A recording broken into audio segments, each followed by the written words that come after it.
Bueno, el cálculo de la potencia o la ganancia de potencia de un amplificador. Entonces tenemos nuestro modelo de transductor, ¿sí? Con sus 4 parámetros de admitancia, los tanques de entrada y de salida. Y para este cálculo, en principio, lo que vamos a considerar es que el dispositivo es unilateral, es decir, que su I12 es igual a 0 o muy chiquitita, comparado con la I21. Y además vamos a considerar que estamos operando a la frecuencia de resonancia, ¿sí? A la frecuencia de resonancia de ambos tanques.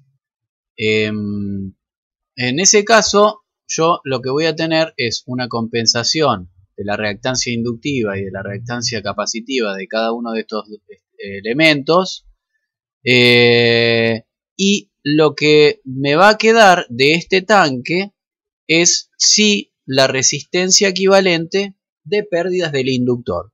¿En qué representación? Bueno, voy a buscar la representación en paralelo, que es la más cómoda para el tratamiento de toda una serie de admitancias o de conductancias puestas en paralelo, ¿sí? Es decir, que si yo tengo como dato la resistencia equivalente serie de este inductor, la voy a tener que poner en paralelo. Voy a tener que cambiar esa representación a una representación paralela. Bien, entonces la potencia de salida, siempre hablando de valores eficaces, yo la voy a poder calcular como la tensión de salida al cuadrado por la conductancia. Esto sería BS al cuadrado sobre RC, ¿no? Pero bueno, 1 sobre RC es la conductancia, que le llamo GC, y esa tensión de salida va a ser la corriente, ¿sí? Que es I21V1 por el paralelo de toda esta serie de conductancias, ¿sí? Entonces es la corriente por el paralelo puesto en términos de conductancias. Entonces, bueno, me va a quedar esta expresión. Para B1 puedo reemplazar lo que pasa a la entrada. Es decir, la tensión B1 va a ser la corriente del generador multiplicada por el paralelo de todas estas resistencias, o lo que es lo mismo, 1 sobre la suma de todas esas resistencias o conductancias, mejor dicho.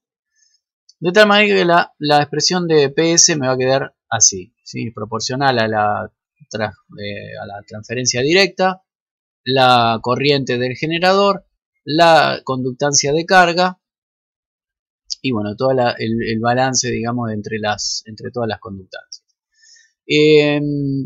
La corriente del generador, como yo voy a calcular ganancia de potencia, lo que me va a interesar es expresar esta corriente del generador como una potencia disponible, porque no se olviden que la ganancia de potencia es la potencia sobre la carga dividido la potencia máxima disponible en el generador, ¿sí? La potencia máxima que yo le puedo extraer a ese generador. Y entonces, reemplazando la expresión de IG al cuadrado por PD por 4GG, bueno, hago toda una serie de cuentas, bla, bla, bla, y me queda esta expresión, ¿sí? Esta expresión. Y aquí vamos a hacer un paréntesis y vamos a hablar de la pérdida por inserción. Se llama pérdida por inserción a la pérdida de potencia o el despilfarro, de alguna manera, el despilfarro de potencia debido a poner un circuito tanque. ¿Y en qué? Debido a qué cosas? A la pérdida debido a que ese inductor tiene una pérdida intrínseca que se puede calcular o se puede expresar como una RP equivalente, y a otra pérdida que es la debida a la desadaptación, ¿sí? Es decir, yo pierdo potencia del generador porque ese inductor consume energía, ¿sí? A través de esta RP, y además pierdo potencia debido a una desadaptación. Es decir, si el circuito está adaptado, no voy a tener ese tipo de pérdida y voy a tener solamente la debida a la RP. Pero si también está desadaptado, voy a estar despilfarrando potencia que podría estar siendo traída desde el generador, entonces eso me va a degradar la ganancia de potencia. Esta pérdida por inserción va a ocurrir tanto en la entrada como en la salida del amplificador, ¿sí? Por eso voy a hablar de pérdida de inserción o pérdida por inserción a la entrada y pérdida por inserción a la salida. Bueno, entonces habíamos llegado a esta expresión. A ver. Uy, perdón, se me fue para. Bueno, entonces, ¿cómo se define la pérdida por inserción? Bueno, vamos a analizar qué pasa en la entrada, ¿sí? Es decir, tengo una resistencia de entrada para mi amplificador, tengo una resistencia de representación paralelo de las pérdidas del inductor y tengo una resistencia de mi generador. Entonces, en resonancia se van a compensar la reactancia de la L y la reactancia del C y me van a quedar estas tres conductancias. La potencia disponible de ese generador, yo ya sé que es, bueno, IG cuadrado dividido 4G G sub G, que la voy a obtener en el caso de que ese generador esté adaptado. Y la potencia en la resistencia de entrada del amplificador, que es la que en definitiva se va a poder amplificar, tiene esta expresión, o sea, va a ser la tensión entre bornes de la resistencia de entrada por la conductancia, ¿sí? Entonces, si hago este cálculo, me da esta expresión, y la pérdida por inserción la voy a calcular, la voy a definir como la potencia que llega a la resistencia de entrada, RE o GE, mejor dicho, dividido la potencia disponible del generador, ¿sí? Entonces tengo esto que lo calculé, esto es la potencia disponible del generador, y me va a dar esta expresión, ¿sí? Fíjense que si el inductor no tiene pérdidas, es decir, GP es igual a 0, y además el circuito, la entrada del amplificador está adaptada al generador, es decir, GE es igual a G sub G, este número me da 1, ¿sí? En decibeles lo que sería es 0 decibeles. O sea, si no pierdo una pérdida de 0 decibeles es una pérdida nula. Y en cualquier otro caso, fíjense que este denominador va a hacer que este número sea menor que 1 y en consecuencia la pérdida estrictamente va a dar negativa, ¿sí? Bueno, entonces volviendo a la expresión de la ganancia de potencia, si esa ganancia de potencia digamos, estoy en presencia de circuitos tanque adaptados y sin pérdida, esa ganancia de potencia va a ser máxima, ¿sí? Fíjense, yo acá puse 0 acá, puse 0 acá, puse G sub G en G11 y G sub C en G22. En este caso voy a obtener lo que se llama el mag del amplificador, del transductor, ¿sí? En este caso, bueno, del transistor o del dispositivo. Y ese mag va a tener que ver con esta expresión. Es decir, mientras más grande sea la transferencia directa I2.1 del amplificador, más grande va a ser el mag. Y mientras más chica sea la conductancia del G11 y el G12, más grande va a ser el mag. Obviamente que esta expresión va a valer en el caso en que ni G11 ni G22 sea 0, ¿sí? Y esto es lo máximo que me puede proveer un dado transductor. Quiere decir que si yo voy a hacer un diseño en el cual a mí me van a pedir 30 decibeles de ganancia de potencia, nunca podría usar en ese diseño un transductor cuyo mag sea menor que 30, obviamente, ¿sí? Yo voy a tener que usar un dispositivo cuyo mag sea mayor que 30, ¿sí? Para tener en cuenta, obviamente, las situaciones de pérdida por desadaptación y porque mis inductores no son ideales. En la expresión de la ganancia de potencia, si yo expreso el I2.1 como el mag, ¿sí? Despejo el MAC de acá, o mejor dicho, el I21, puedo expresar la ganancia de potencia como el MAG y descompongo un poco, separo, asocio este término y este término, y fíjense que este término es la pérdida de inserción a la entrada y este término es la pérdida por inserción a la salida.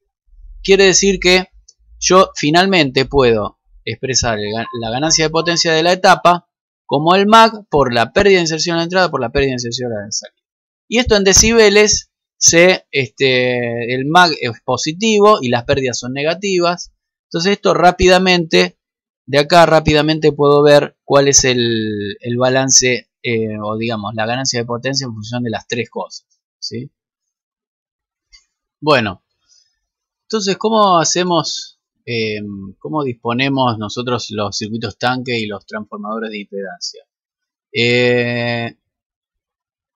Es decir, solo vamos a tener el Q descargado, si eso sí, seguro lo vamos a tener como dato.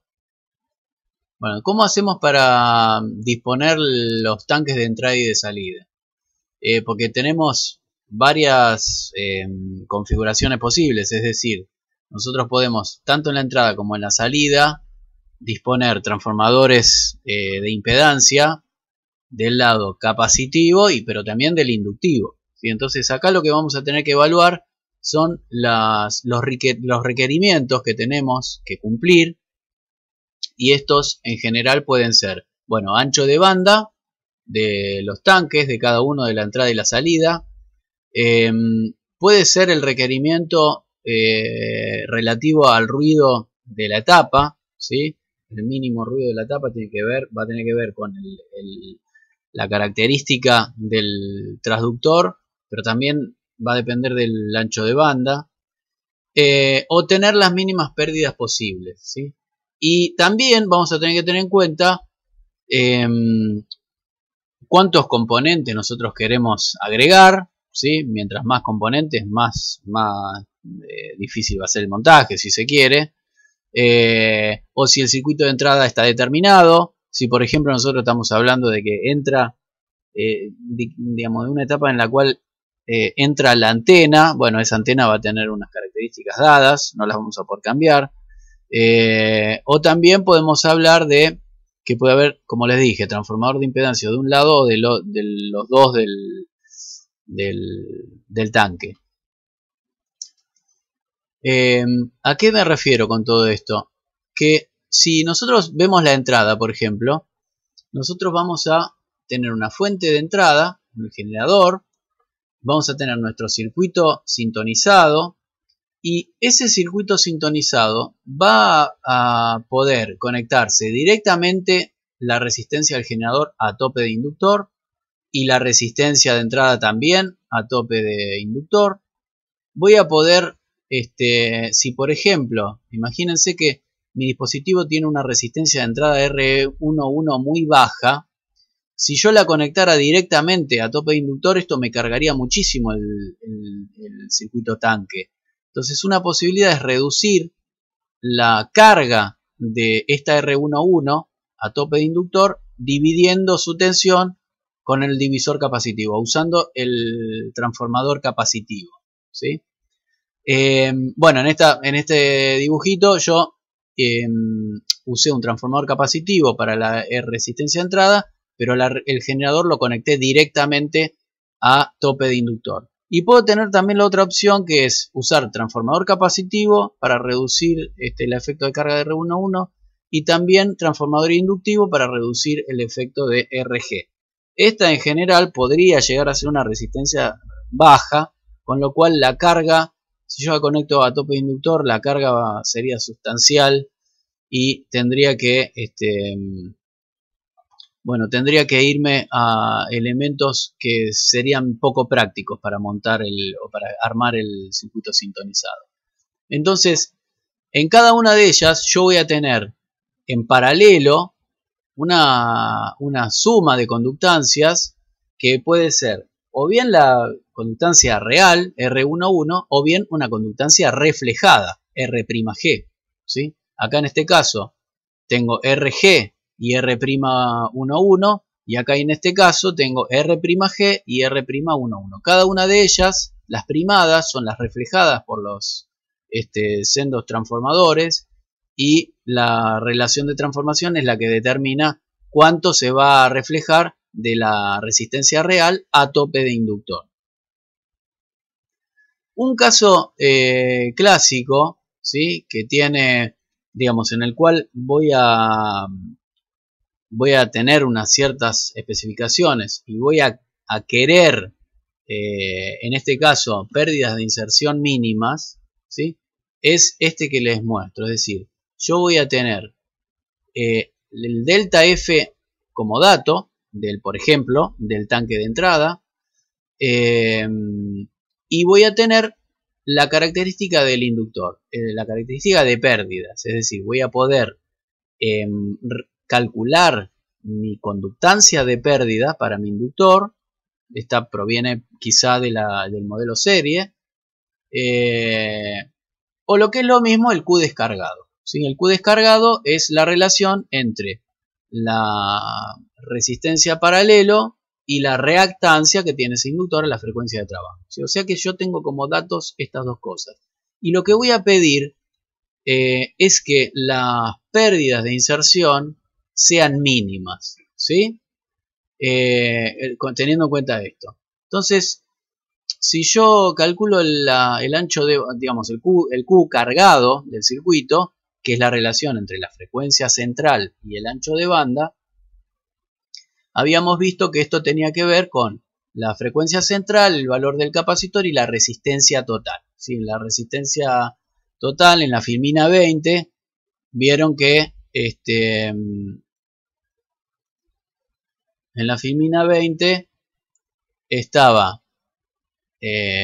nuestra etapa, ¿sí?, la etapa con el transistor, el transductor o lo que sea, ¿sí? Entonces yo acá tenía mi inductor con su resistencia RP, ¿sí?, el capacitor, y yo la RT, la R total, que cargaba al circuito sintonizado, era la suma de la RP, vamos a ponerlo con otro color, la resistencia, vamos a ponerle R22 del dispositivo, y también tenía la resistencia de carga de la etapa posterior, ¿sí?, de la etapa que sigue. Entonces esa resistencia total es la suma de todas las conductancias, ¿sí? Entonces, bueno, a ver.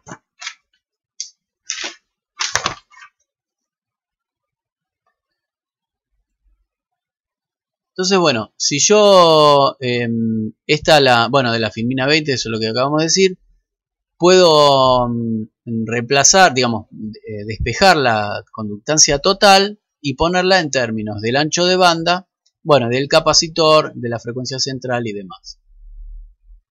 Ahora, la expresión de las pérdidas de inserción ya la habíamos visto, y acá yo podría poner que es la conductancia total, ponerla en función de la expresión que veíamos recién, ¿sí? Entonces, bueno, como la conductancia del generador es la conductancia total menos la conductancia de entrada menos la conductancia del inductor, bueno, yo puedo poner en esta expresión esta expresión, valga la redundancia, de la conductancia del generador. Si yo reemplazo eso, la expresión de las pérdidas, trabajo un poquito. Si yo esta expresión le quiero hallar el mínimo, ¿sí?, quiero hallar la mínima pérdida de inserción, tengo que ver cuál es la G11 que yo tengo que poner para que las pérdidas de inserción sean mínimas. Es decir, para que la derivada de las pérdidas de inserción respecto a G11 sea 0, ¿sí? Entonces, si yo hago eso, puedo despejar la G11, y la G11 me queda en función de, bueno, del ancho de banda, la capacidad pi, y la conductancia del inductor dividido 2, ¿sí? Entonces, este G11, esta resistencia que yo le voy a presentar a mi circuito sintonizado, es aquella para la cual cumplo con el ancho de banda minimizando las pérdidas de inserción, ¿sí? Este es uno de los casos que podemos tener para la definición de G11. Bueno, en cuanto a si voy a usar de los dos lados, transformador inductivo o transformador capacitivo, en general lo que voy a tratar de hacer es no excederme, digamos, no poner transformadores si no necesito, ¿sí? Acá va a depender un poco de cada situación particular y de los requerimientos que yo tenga en mi problema, pero lo que sí te voy a tener que cumplir, sí o sí, es con el ancho de banda total. En general, uno va a usar sintonía sincrónica. Acá tenemos que ver cuánto es la especificación de ganancia, si es que tengo que ganar lo más que pueda o se me va a dar un valor de ganancia para lograr en mi etapa amplificadora. Y bueno, también otro condicionamiento podría ser lograr un ruido mínimo en mi etapa amplificadora. Y la otra cuestión particular respecto del dispositivo es que si nosotros no tenemos un transistor, todavía no lo elegimos, esto en general va a elegirse en función del mag, que a su vez va a definir la ganancia de potencia necesaria. La noise figure es la cifra de ruido, es decir, un transistor de radiofrecuencia muchas veces se elige por la cantidad de ruido que genera, ¿sí? O incluso a partir de la tensión de alimentación que necesite ese transistor para funcionar. El caso de mínimo ruido no lo vamos a ver, pero sí lo que vamos a ver, porque es muy común que la conductancia de salida de los transductores sea muy chiquitita. ¿Por qué? Porque son transistores y los transistores suelen tener una HOE bastante chica, ¿sí? Una conductancia de salida bastante chica. Y el problema o la pregunta que nos puede surgir es, ¿qué pasa si G22 es igual a 0? ¿El mag es infinito? Porque habíamos visto que la expresión del mag, el G22 estaba abajo en el denominador. Y bueno, lo que obviamente va a pasar es que no, es decir, nosotros no vamos a tener un mag infinito. De hecho, el mag en las hojas de datos está especificado y nosotros no vamos a poder exceder ese mag, simplemente porque el dispositivo no puede tener o lograr una ganancia de potencia más grande que el mag. Entonces, la pregunta es, si yo tengo este modelo y la G22 es 0 o muy chiquitita, ¿qué R tengo que poner para que el dispositivo gane mag? ¿Sí? Porque si pongo una resistencia arbitraria acá, por ejemplo muy grande, este dispositivo no va a ganar más que el mag. Entonces la pregunta es ¿qué R tengo que poner? ¿Sí? Y bueno, y lo que tengo que saber es que, bueno, eso lo podemos despejar, el valor de R. La potencia en la R, ¿sí? En la resistencia de carga, va a ser la corriente, ¿sí? Esta corriente que está acá, al cuadrado por esta resistencia R, ¿sí? Entonces, distribuyendo el cuadrado y teniendo en cuenta que la potencia a la entrada de la etapa es lo mismo que siempre, ¿no? De tensión eficaz a la entrada al cuadrado dividido R11, puedo reemplazar esta tensión. A ver, sí, puedo poner la potencia de entrada en función de B1, de tal manera que puedo expresar la potencia máxima, la relación máxima entre la potencia sobre R y la potencia de entrada, como el mag, ¿sí? Es la máxima, y de esa forma puedo yo despejar el valor de R, ¿sí? R como el mag dividido, bueno, la transferencia directa dividido R11, y esa es la resistencia de carga adecuada para que el dispositivo gane mag, ¿sí? no es mayor que esta, ¿sí? Si yo pongo una resistencia mayor que esta, lo que me va a pasar es que la ganancia va a caer, ¿sí? ¿Por qué? Porque directamente el dispositivo no puede ganar más que MAC, ¿sí? Entonces esa es la resistencia que yo tengo que poner a la salida cuando la G22 es 0 o muy chiquitita. Bueno, en cuanto al tema de estabilidad, lo que podemos decir brevemente es que este tipo de amplificadores tienden mucho a oscilar, ¿sí? Entonces, ¿por qué? Y porque el transistor a alta frecuencia empieza a manifestar el CMU y ese CMU realimenta la entrada con la salida y evidentemente hay parte de la salida que entra de nuevo a la entrada y dependiendo de la magnitud que tenga la corriente que se inyecte a través de CMU y la fase, esto tiene mucha probabilidad de oscilar. Bueno, en cuanto a la estabilidad no vamos a hacer un análisis detallado, lo que sí podemos decir en cuanto al diseño es que bueno, esto, la no unilateralidad del dispositivo va a generar, como les dije, inestabilidad, reducción o aumento indeseable del MAC. ¿Sí? Aumento indeseable porque lo que puede pasar es que haya realimentación positiva, ¿sí? Y esto, si por más que aumente la ganancia, más que aumentar la ganancia, va a producir oscilaciones. Y el problema también que puede acarrear la realimentación a través de CMU es la interacción entre la entrada y la salida, lo cual genera problemas de ajuste. Acá les doy un ejemplo de por qué puede generarse problemas de ajuste, pero no vamos a entrar en mayores detalles. Lo que sí vamos a mostrar es que hay dos criterios de estabilidad para este tipo de amplificadores. Una evaluación de la estabilidad se hace a través de lo que se llama el criterio de Linville, que es esta cifra, ¿sí? La cual si da menor que 1 tenemos estabilidad asegurada y si da mayor que 1 indica esto que podría haber oscilaciones, no asegura que podría, pero sí dice que podrían existir oscilaciones. Esto es una manera de evaluar la estabilidad. Y el otro método, no le vamos a dar bolilla, la verdad. Solo se los presento como para que tengan una referencia, incluso de lectura. En este libro viejo está bien clarificado este asunto. Bla, bla, bla.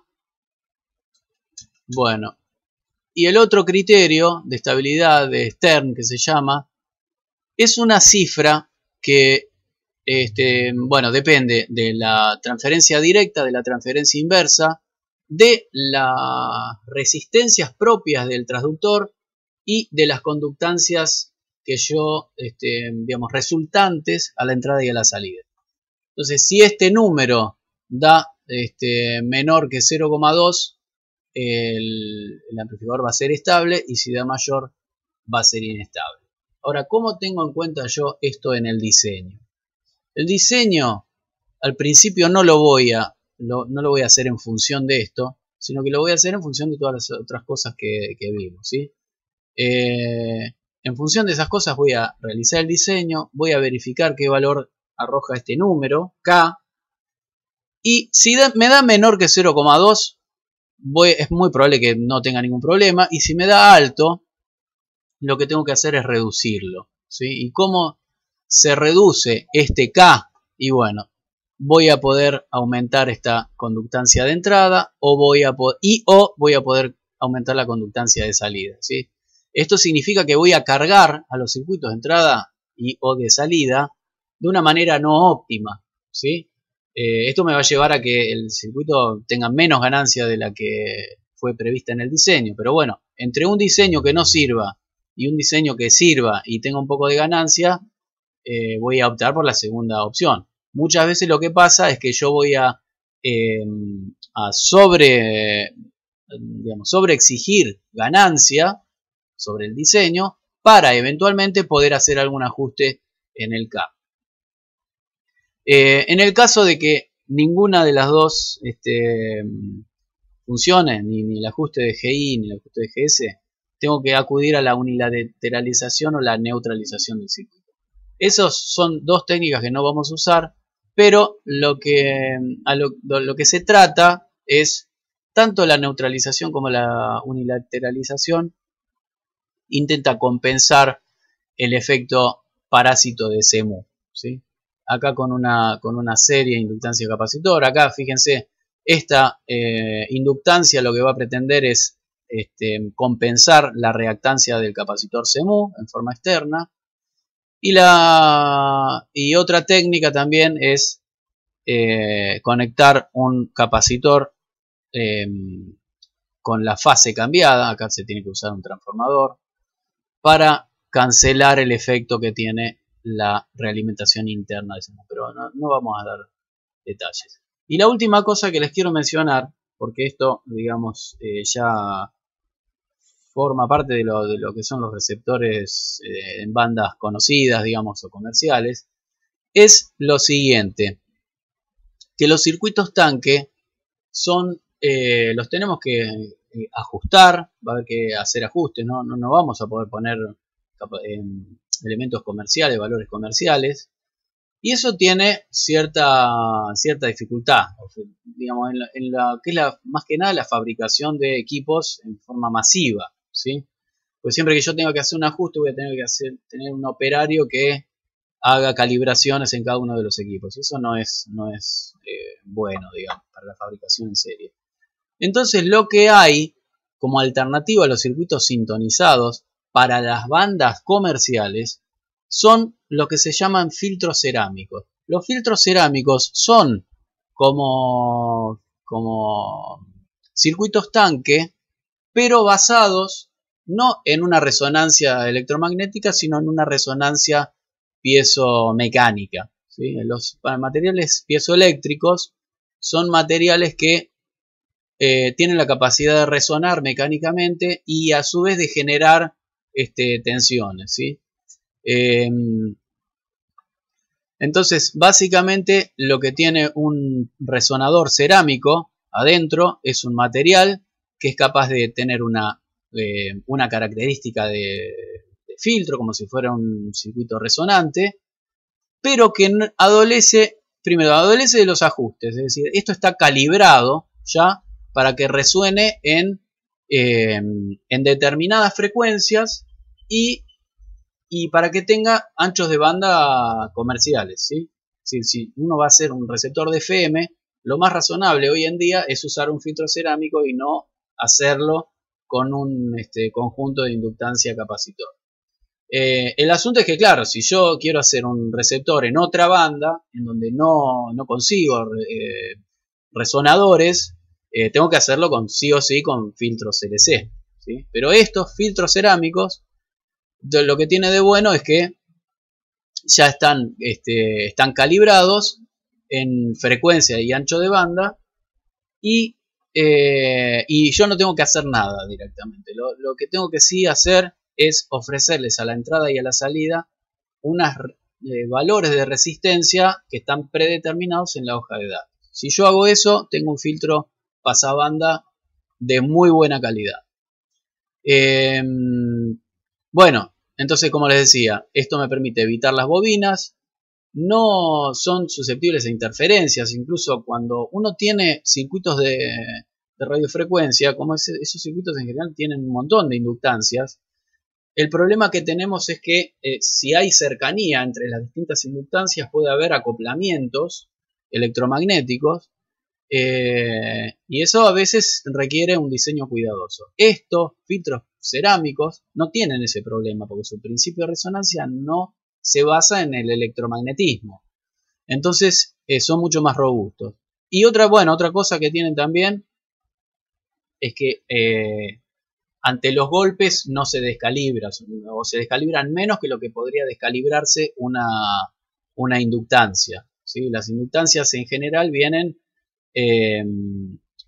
chorreadas con una especie de resina para que no se muevan y para que no cambien la inductancia, ¿sí? Esto tampoco tiene esos problemas.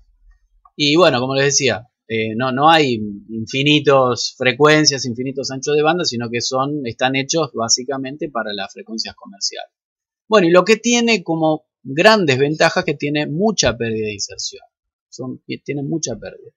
Pero bueno, si nosotros conseguimos amplificadores o transductores con mucha ganancia, podemos,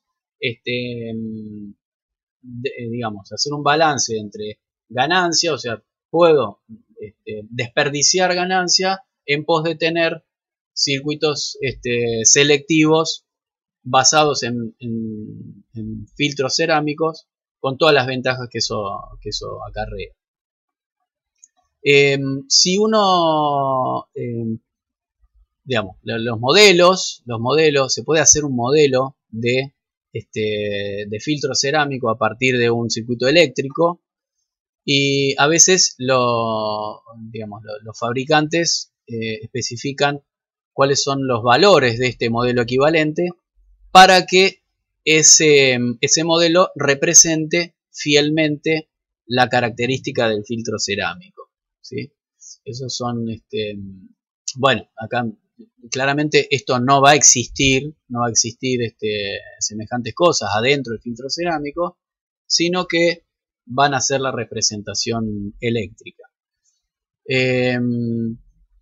Bueno, y digamos, sin demasiado detalle, yo les cuento que una característica típica de un filtro cerámico es una que está acá, ¿sí? Como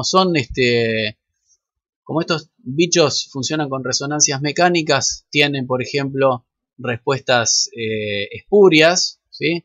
Todas estas magnitudes, anchos de banda de 3 dB, ancho de banda de mayor cantidad de decibeles, todas estas cuestiones están especificadas en las hojas de datos. O sea que nosotros tenemos información, digamos, como para poder utilizarlo. Por ejemplo, fíjense, acá tenemos filtros de una frecuencia intermedia de AM, estos son para receptores de amplitud modulada, que está en 455 kHz, y con anchos de banda de 6 dB, bueno, distintos para cada uno de las series, ¿sí? Esto puede depender de las bandas que se usen en cada país.